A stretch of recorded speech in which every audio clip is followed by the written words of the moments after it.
स्वागत है आपका करियर फाउंडेशन जगदलपुर के इस एडिशन में। स्टूडेंट्स में आज क्लास 10 छत्तीसगढ़ माध्यमिक शिक्षा मंडल का जो सिलेबस है बोर्ड का प्लस 9th 11th का उसे आपको इस प्लेटफॉर्म में लाऊंगा। साथ ही साथ CGSchool.in जो कि गवर्नमेंट का एक प्लेटफॉर्म है बच्चों के लिए, उसमें भी वीडियो अपलोड करूँगा। तो ज़रूर आप इसे सब्सक्राइब कर लें और इस वेबसाइट पे CGSchool.in अपना रजिस्ट्रेशन करवा लें। फ्री ऑफ कास्ट निःशुल्क इस वेबसाइट पे जाकर अपना शिक्षक रजिस्ट्रेशन को ऑन करिए और जाइए और उसमें प्रोसेस दिया पूरा करिए मोबाइल नंबर के साथ। और रेगुलर वीडियो और PDF अन्य चीज़ें जो एकेडमिक उपलब्ध हैं उसको आप फ़ायदा उठाइए। आइए हम लोग आज क्लास 10th की बात करते हैं। क्लास 10th में जो 5 यूनिट में पहला जो यूनिट है, फर्स्ट यूनिट का ए पार्ट पैट्रियटिज़म, उसके बारे में बात करेंगे। पैट्रियटिज़म मतलब होता है देशभक्ति, रिटन बाय रविंद्र कुमार। सबसे पहले आपको जानना चाहिए इसमें मेन कैरेक्टर्स कौन हैं, फिर इवेंट क्या क्या है। इवेंट मतलब जो प्लेस हैं वो कहाँ पे हैं। कैरेक्टर्स में देखें तो एक नाना जी हैं। नाना जी अपने बेटी के यहाँ अपने 2 जो नाती हैं, grand son and grand daughter Ajit और नैना, उनके पास रह रहे हैं। और नाना जी प्रोफेसर ऑफ फिलॉसफी हैं, फिलॉसफी के प्रोफेसर हैं। आकाश रॉय एक और कैरेक्टर है जो कि MBBS कर चुका है और उसे पोस्ट ग्रेजुएशन की पढ़ाई के लिए अमेरिका जाना है, अमेरिका में पढ़ाई करना है और वहीं सेटल होना चाह रहा है। हालांकि वो नाना जी का लड़का है। अब पूरी कहानी सुनने के बाद ही पता चलेगा उसका पूरा क्या रोल है। इवेंट जो प्लेस है, इवेंट का जो घटनाएं घटती है उसका जो प्लेस है, सबसे पहले हिमापेट का नाम आएगा। हिमापेट एक प्लेस है, जगह जहाँ पे नाना जी मूलतः रहते हैं, वहाँ दिखाने के लिए ले जाते हैं अजीत और नैना को। अमेरिका का पिक्चर है, अमेरिका जहाँ पर आकाश अपनी मेडिकल की पढ़ाई पूरी करता है, आकाश रॉय। और सिटी हॉस्पिटल जहाँ पर वो पोस्टेड रहता है। इसके ऑथर हैं रविंद्र कुमार। आइए बात करते हैं।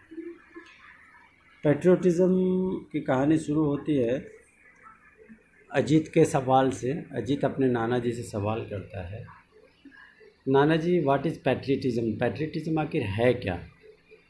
इससे पहले कि नाना जी कुछ बोले, उसकी सिस्टर नैना वहीं पे रहती है। नैना तपाक से बोल पड़ती है कि जेल जाना जैसे कि गांधी जी और चाचा नेहरू ने किया था देश के लिए, जैसे भगत सिंह ने किया था, देश के लिए मर गए थे, देश के लिए शहीद हो गए थे, यह सब पैट्रियटिज़म है। तभी नाना जी ने कहा, yes Naina you are right, तुम सही हो नैना, लेकिन इसके मतलब और भी हैं बहुत कुछ। पैट्रियटिज़म होना मतलब केवल देश के लिए शहीद हो जाना या जेल जाना ही नहीं है, बल्कि one can show one's love for one's country in many small ways. कई छोटे छोटे तरीक़ों से भी अपने देश के लिए सेवा की जा सकती है, देशभक्ति दिखाई जा सकती है। तभी तुरंत सवाल आया, कैसे। बाय लविंग, नाना जी ने जवाब दिया, by loving his culture and its people. Do you remember Ajit. Ajit को उन्होंने कहा, तुम्हें याद है Ajit, 26 after the Republic Day parade tune was being played. 26 को देखे होगे तुम, रिपब्लिक डे में एक संगीत, एक धुन बजाई जाती है। तुरंत अजीत ने कहा, नाना जी हाँ मुझे पता है यह।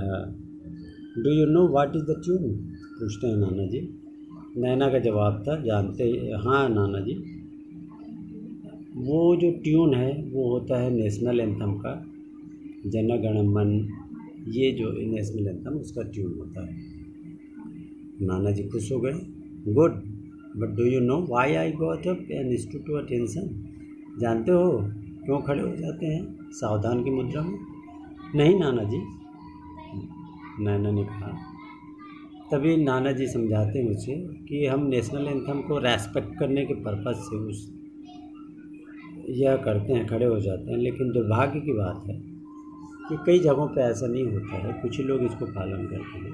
पूर्व में सिनेमा हॉल्स में जब फिल्म समाप्त हो जाती थी तो यह नियम बना था खड़े होने का, परंतु बाद में कुछ लोगों ने हंसी उड़ाया और जब चलता रहे, ट्यून बजती रहे या नेशनल एंथम का, तो उसमें चलना फिरना, हंसना, हल्ला करना, यह सब करते थे। तो अब यह ज़रूरी नहीं रह गया है, क्योंकि the reason why I gave this example, बताते हैं नाना जी कि यह एग्जाम्पल देने के पीछे कारण यह है कि देशभक्ति थोड़ा सा मैं दिखा सकूँ, like the respect for his language, his Nations anthems, अपने देश के लिए, देश के झंडे के लिए सम्मान रखना भी देशभक्ति है। तभी नाना जी से सवाल फिर दागा जाता है, नाना जी आई स्टिल डोंट अंडरस्टैंड, मैं समझ नहीं पाया नाना जी, नाना बोलते हैं। यस बेटा यू आर राइट, और उस बोलती है आगे कि आई थॉट पैट्रियोटिज्म वाला all about dying for one's country और मेकिंग अ बिग सेक्रीफाइस, एक कोई बड़ा सा बलिदान करना ही देशभक्ति है, या देश के लिए मर जाना देशभक्ति है। नाना जी मैं ऐसा सोचती हूँ, मुझे ऐसा समझ में आता था। नाना जी ने आगे जवाब दिया, यस बेटा यू आर राइट, तुम सही हो बेटा, it is about big things but also little things, या बड़ी और छोटी दोनों चीज़ों में देशभक्ति होती है। एंड रिमेंबर इट, और याद रखो, नॉट द बैटलफील्ड अलोन, केवल मैदान में दिखाना, युद्ध के मैदान में ही देशभक्ति नहीं दिखाई जा सकती, बैटलफील्ड के बाहर भी है जहाँ पे देशभक्ति दिखाई जा सकती है। अच्छा तुमको एक कहानी सुनाता हूँ, नाना जी ने कहानी सुनाना शुरू, जैसे ही कहा शुरू करने के बाद अजित चिल्ला उठा खुशी के मारे, Yahoo Nana ji tell me the story, क्या यह ड्रैगन की या डायनासोर की कहानी है? नाना जी ने कहा नहीं अजीत, मैं तुमको कहानी सुनाऊंगा, एक रियल कहानी सुनाऊंगा, रियल पीपल की कहानी सुनाऊंगा जो रियल समस्या पे प्रॉब्लम है। आज नहीं सुनाऊंगा, संडे को सुनाऊंगा मैं, जहाँ पर तुमको एक छोटे से पिकनिक पे ले जाऊंगा, छोटे से गांव में, जो कि लगभग 100 किलोमीटर है। कितने किलोमीटर? 100 किलोमीटर है। और मैं वहाँ पूरे दिन तुम्हारे साथ रहूँगा और रात तक अपन वापस आएंगे। संडे का दिन आया, अब बाकी हम इसका जो पार्ट है सेकंड पार्ट में मिलेगा। धन्यवाद।